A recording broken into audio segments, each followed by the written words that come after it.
Sa ibang balita, ipamamahagi na sa mga mangingisda at magsasaka ang fuel subsidy sa susunod na linggo. Ayon po yan sa Department of Agriculture.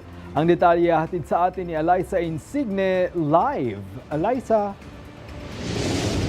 Greg, tiniyak ng Department of Agriculture na marerelease na ngayong Marso ang fuel subsidy para sa mga mangingisda at magsasaka, kasunod yan ng pagtaas ng presyo ng gasolina bunsod ng sigalot sa Middle East.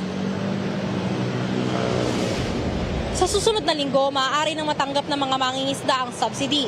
Sa susunod na 2 linggo naman, mailalabas ang subsidy para sa mga magsasaka.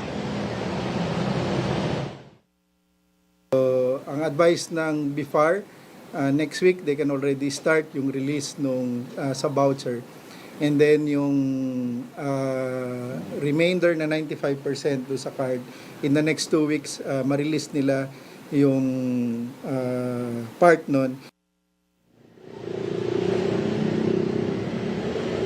Bukod sa 100 million pesos na pondong ito mula sa 2025 fuel subsidy budget, may iba pang budget para sa gasolina na hindi nagalaw noong mga nakaraang taon na planong idagdag ng ahensya sa fuel subsidy ngayong 2026. Instead na ibalik sa Treasury, ay pwede rin naming pag-aralan na i-retain sa DA para ma-release din sa ating mga magsasaka at mangingisda.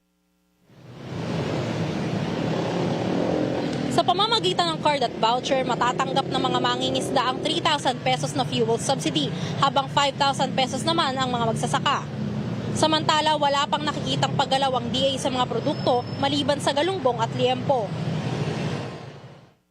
Nakakita na kami ng pag-increase sa galunggong, sa karne, at saka sa ilang gulay. Meron ng paggalaw. Livestock sa karning baboy, matagal pa yan mararamdaman, hindi naman immediate.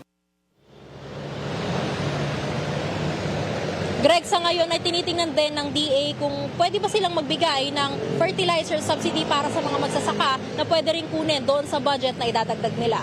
Greg?